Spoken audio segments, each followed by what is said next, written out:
बिस्मिल्लाहिर्रहमानिर्रहीम। आज हमने डिस्कस करना है शेरर इक्वेशंस। शेरर इक्वेशन को यूज़ करते हैं to calculate to find out the crystallite size using the X R D pattern of the crystalline substances. यानी एक्स और डी पैटर्न को यूज़ करते हैं और शेरर इक्वेशन को यूज़ करते हैं, तो इन दोनों की मदद से हम क्रिस्टल साइज, क्रिस्टलाइट साइज या पार्टिकल साइज कैलकुलेट करते हैं। So X-ray diffraction is a convenient method for determining the mean size of the single crystal nanoparticle or crystallites in nanocrystalline birth materials. And XRD pattern को use करते हैं. XRD is used to find out the size, mean size. The first scientist to investigate the effect of limited particle size on X-ray diffraction pattern was Paul Scherrer. उन्होंने एक equation derive किया था जिसको Shearer equation कहते हैं। तो हम derivation में नहीं जाएंगे, सिर्फ इस इक्वेशन को यूज़ करते हैं, एक्सआरडी पैटर्न को यूज़ करते हुए, इस इक्वेशन को यूज़ करते हुए हम ये सीखना है कि हम पार्टिकल साइज़ कैसे कैलकुलेट करते हैं या क्रिस्टलाइज साइज़ हम कैसे कैलकुलेट करेंगे, क्योंकि ये आगे रिसर्च में यूज़ होना है और रिसर्च में सिर्फ पार्टिकल साइज़ ही डिटरमिन करते हैं। तो इसलिए हम सिर्फ इसके यूज़ को सीख रहे हैं इसमें। Shearer equation in X-ray diffraction and crystallography is a formula that relates the size of the crystalline solid to the broadening of the peak in the XRD pattern. ये Shearer equation है। D is equal to K lambda divided by beta cos theta. इसमें से D क्या है? D is the mean size of the crystalline material particles in nanometer, जिस unit में भी use करते हैं। K is a dimensional shape factor with a value close to unity, और इसकी वैल्यू यूज़ करते हैं 0.9. The shape factor has a typical value of about 0.9 but varies with the actual shape of the crystallite. Generally इसको 0.9 use, यानी constant है तो इसको 0.9 use करते हैं। और लेमडा क्या है? Lambda is the wavelength of X rays और ये बराबर है 1.54 एंगस्ट्रॉम या 0.154 नैनोमीटर और 0.154 नैनोमीटर। और बीटा क्या है? Beta is the line broadening at half the maximum density, full width at half maximum. और theta is the Bragg angle. अब ये हमारे पास एक एक्सआरडी पैटर्न है जिसमें से डिफरेंट पीक्स है। ये जिंक ऑक्साइड का है, तो डिफरेंट पीक्स है। अब इनमें से हमने जो मोस्ट इंटेंस पीक है वो यूज़ करते हैं, यानी इस तरह हर एक पीक को भी यूज़ कर सकते हैं, फिर उसका एवरेज लेंगे, लेकिन जो मोस्ट इंटेंस है ये मोस्ट इंटेंस पीक है। इस पीक को यूज़ करते हुए और शेरर इक्वेशन को यूज़ करते हुए we calculate the particle size. अब अगर इस पीक को ज़रा फोकस कर दे, हाईलाइट कर दे, तो ये पीक बन जाता है। ये कहाँ पर है? देखिए 30 और 40 के दरमियान है। ये इसको मिनिमाइज़ किया है 35 से लेकर 36 तक। ये 35-36 के दरमियान है ना, ये वाली भी यहाँ पर। तो ये फोकस कर देते हैं तो ये पिक्स ये हमारे पास आ जाता है। अब इसमें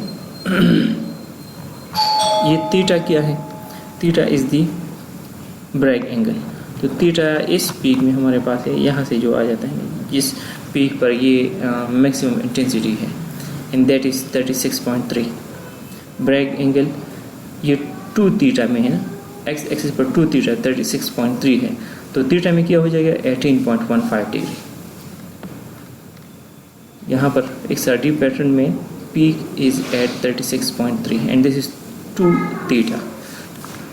सो थीटा में क्या हो जाएगा? 2 से डिवाइड करेंगे तो थीटा हमारे पास है 18.15। अब यहाँ पर पीक, ये बीटा मालूम कैलकुलेट करने के लिए ये पीक हाइट ये नोट कर लेते हैं। यहाँ से लेकर यहाँ तक ये पीक हाइट है। अब इस पीक हाइट का मिड, ये इसका मिड है, तो इस मिड पर ये विड्थ कितना है? ये विड्थ इस केस में ये तो हमारे पास डिग्री में है, लेकिन इस डिग्री को हम कन्वर्ट करेंगे रेडियन में तो फिर वो हो जाएगा बीटा। यानी बीटा क्या है? Beta is the line broadening at a half maximum intensity और इट इज़ इन रेडियन में है। तो ये पीक हाइट है और इसका हाफ विड्थ, ये हाफ विड्थ है, ये हाफ विड्थ है। ये स्केल से कैलकुलेट कर लेते हैं, ये हाइट भी और फिर इसका मिड लेते हैं। अब ये पॉइंट इधर नीचे ले आते हैं तो ये बन जाता है 36.18 पर, और यहाँ इसको अगर नीचे लेते हैं तो ये हो जाएगा 36.39। ये 36.38 और ये 36.19 पर, ये है 36.38 ये पॉइंट और माइनस 36.19। तो ये पीक विड्थ है एट हाफ पीक हाइट, ये बराबर है 0.19 डिग्री। और इसको अब डिग्री को रेडियन में कन्वर्ट करना होगा तो वो फिर हमारे पास बीटा हो जाएगा। और रेडियन और डिग्री में ये रिलेशनशिप है, 360 degree is equal to 2 pi radian. इस इक्वेशन को यूज़ करते हुए हमारे पास ये 0.19 degree, this becomes equal to 0.00331612 radian. इस इक्वेशन को अगर हम यूज़ कर लें तो ये रेडियन में जो हो गया तो ये बीटा हो गया, दिस इज बीटा। अब ये वैल्यूज इस इक्वेशन में लगा लेते हैं, so we get 54.76 as the crystallized size.